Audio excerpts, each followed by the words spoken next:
여러분은 벤지와 데이비드 중 누가 더 짜증났나요? 과격하고 무례한 벤지가 불편하기도 하고 답답하고 찌질한 데이비드 때문에 속이 터지기도 하죠. 리얼페이는 영화계에서 너무나 익숙한 유대인의 역사를 주제로 하고 있지만 아픔을 겪어본 사람이라면 누구나 공감할 수 있는 이야기로 느껴졌습니다.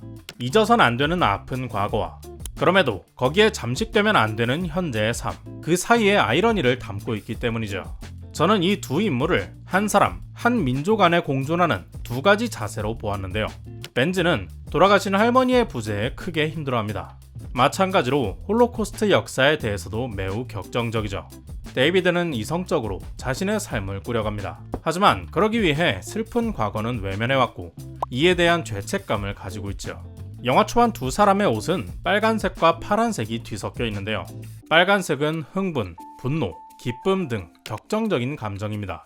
파란색은 우울, 슬픔 등 차분한 감정이죠. 두 사람은 겉으로는 달라 보이지만 감정을 제대로 해소하지 못하고 고통받는 점에서 같은 문제를 안고 있는데요. 다시 두 인물을 구분해보자면 벤지는 과거, 데이비드는 현재입니다. 그래서 벤지는 공항에도 먼저 와 있고 투어에서도 계속 앞서가려고 하죠. 과거의 슬픔인 벤지는 우울증이 있습니다. 공항의 첫 등장에서 그는 파란 바지와 어두운 상의를 입고 있지만 겉에는 빨간색 셔츠를 두르고 있죠. 과하게 밝고 액티브한 그의 행동처럼 우울함을 감추는 격한 감정 표현을 색으로 담아냅니다. 잔잔히 애도하는 슬픔이 기본이어야 하는 과거의 기억을 지나치게 생생히 느끼고 거기에 분노하는 인물을 보여주죠. 반면에 데이비드는 파란색 셔츠를 입고 있습니다. 빨간색의 모자와 가방을 착용했죠. 데이비드는 기쁨과 분노 등 생생한 감정을 언제든 벗고 내려놓을 수 있는 액세서리 정도로 두르고 있을 뿐 마음은 슬픔에 젖어버린 현재의 인물입니다. 이 두 사람이 과거를 마주하는 여행을 떠나서 서로에게 필요한 감정과 마음가짐을 정리하는 것이 이 영화의 내용이죠. 그래서 엔딩의 두 사람의 옷은 완전히 빨간색과 파란색으로 나뉩니다. 슬픔의 파랑을 입은 과거, 벤지를 공항에 두고 열정의 빨강을 입은 현재, 데이비드는 집으로 돌아가죠. 그런데 벤지는 왜 초대를 거부하고 공항에 남았을까요?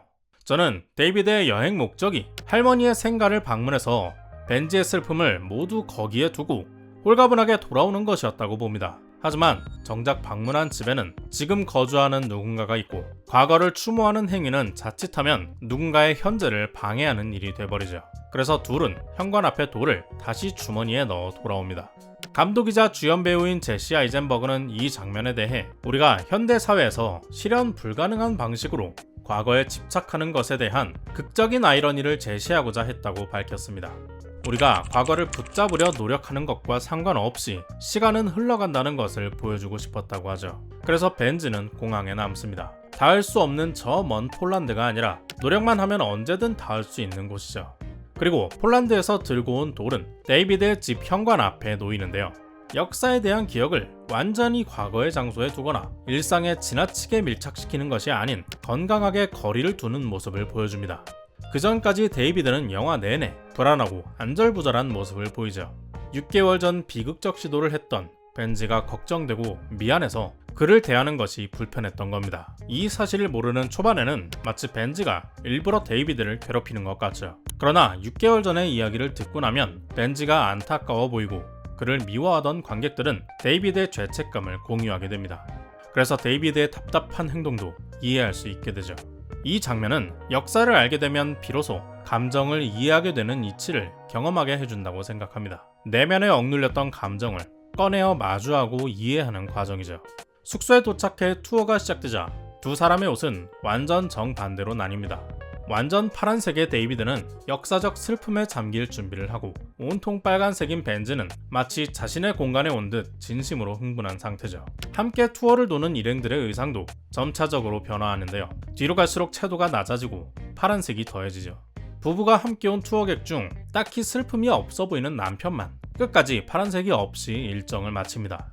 이들 모두 벤지를 처음에는 놀라워하고 불편해하기도 하다가 마지막엔 이해하면서 헤어지죠. 이들 간의 컬러 변화는 마치 벤지가 그들의 슬픔을 일부 가져오거나 나눠주는 듯 보입니다. 제임스를 통해 역사를 배우는 것만이 아니라 벤지 덕분에 솔직하게 감정을 드러내 돌아보면서 내적으로 변화한 것을 시각적으로 보여주는 연출이죠. 이혼녀 마샤와 흑인 유대인 일로지의 대화에서 우린 스스로 유해성을 외면하며 살아요 라는 말이 나오는데요. 데이비드는 아무 때나 슬프다고 슬퍼하면 어떻게 살아가냐, 슬픔도 때와 장소에 맞게 느껴야지 라며 자기 변호 같은 말을 합니다. 그러자 벤지는 지금은 홀로코스트 투어인데 이때 안 슬퍼하면 언제 슬퍼할 거냐라고 반박하죠. 숙소에 처음 도착한 벤지가 샤워할 때 데이비드의 전화기로 듣는 노래는 My Conversation이라는 곡이었습니다. 내가 너에게 바라는 건 좋은 대화야 라는 가사로 시작하는 노래죠. 이후 두 사람이 빨간 간판에 불빛으로 가득한 옥상에서 대화하며 다투는 장면에서 벤지는 데이비드가 또 6개월간 잠수를 탈 거라며 그가 그동안 불편한 고통을 외면해 왔음을 지적합니다. 그가 해외여행에 대마를 가져온 것도 단순히 정신 빠진 녀석이라서가 아니라 데이비드의 긴장을 풀고 속마음을 꺼내기 위해서였겠죠. 오랜만에 같이 있고 터놓고 대화할 기회인데 지금 아니면 언제 할래? 라고 하는 겁니다. 그리고 그 소통의 결과는 지금 이곳에서만 유효한 건 아닌데요. 데이비드는 이 여행을 슬퍼하는 순간을 가지기 위해 떠났죠. 때문에 바르샤바 봉기 기념 동상 앞에서 그는 오직 목적에 따라 경건하려고 합니다. 하지만 이 동상은 단순히 슬픔만이 아니라 불의에 저항했던 용기 또한 상징하기 때문에 그 모습에 함께하고 싶은 벤지의 행동은 다른 사람들의 공감을 불러일으켰죠. 반면에 모두 함께한 마지막 날 마이다네크 수용소를 둘러보는 순간에는 모두가 슬픔에 잠깁니다. 수만 명을 살해한 유독가스, 치클론 B의 흔적이 남은 파란 벽면은 선명한 비통함을 담아내고 있죠. 하지만 이날 데이비드는 오히려 무채색의 옷을 입고 빨간 모자를 썼습니다. 너무나 직접적인 슬픔의 공간을 가려하자 방어적인 자세가 나와버린 거죠. 돌아오는 길에 벤지는 울음을 터뜨리지만 데이비드는 묵묵히 그를 위로해주기만 합니다. 벤지는 슬픔을 외면하는 데이비드가 감정을 마주하게 만들기 위해 이 여행을 떠났죠. 밝고 미래지향적인 삶을 유지하려면 과거를 슬퍼할 때와 장소를 따지는 것이 아니라 자연스럽게 피어오르는 감정을 해소해야 합니다. 투어 일정 내내 벤지의 행동은 솔직했죠. 그게 일행을 불편하게 만들기도 했지만 결과적으로 좋은 작별을 하게 만들었습니다. 반대로 데이비드는 차분하게 예의 있는 행동을 했지만 사람들과의 마지막 인사는 밋밋했죠. 벤지는 일부러 데이비드에게 솔직했습니다. 그의 직업을 싫다고 말하면서도 그의 발이 멋지다고 칭찬하기도 하고, 반대로 다른 사람에 대해 말할 때는 데이비드가 그랬듯 예의를 따져 답답하게 굴었죠. 이렇게 여행 내내 벤지에게 자극받은 데이비드는 분노와 부러움이 담긴 솔직한 말을 한껏 편해진 상태에서 단 둘이 있을 때 털어놓습니다. 이후 할머니의 생가를 찾아갈 때에는 두 사람의 감정이 잘 정돈된 것을 옷으로도 확인할 수 있었죠. 그렇게 여행에서 돌아온 데이비드는 벤지를 피하지 않고 데려가려 합니다. 그러나 벤지는 오히려 거리를 두려워하죠. 파란색의 옷을 입고 공항에 앉아있는 그는 당장이라도 울 것 같은 표정입니다. 하지만 마지막에는 옆을 돌아보며 미소 짓는데요. 오프닝의 벤지는 사람들을 구경했다며 마치 재미있는 시간이었던 것처럼 말하지만 데이비드를 만나기 전까진 웃지 못했습니다. 그 역시 슬픔을 꺼내 해결하지 못하고 있었죠. 6개월 전의 사건은 그가 슬픔에 너무 빠져있던 게 아니라 슬픔을 제대로 마주하지 못해 벌어진 일이었을지 모릅니다. 이제는 자신의 파란 슬픔을 드러내고 웃을 수 있는 사람이 되었죠. 그는 자신의 감정도 정리했고 데이비드가 다시 숨지 않을 것도 느꼈습니다. 그렇기에 굳이 그를 따라가는 게 아니라 자신의 자리로 돌아가려 공항에 남은 거죠.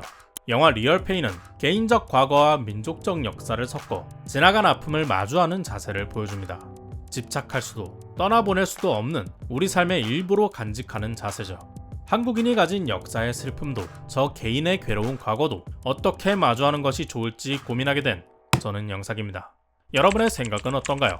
댓글로 남겨주세요. 구독과 좋아요는 큰 힘이 됩니다. 오늘도 긴 영상 시청해주신 여러분 고맙습니다. Check the mic and make sure it sound right, boys.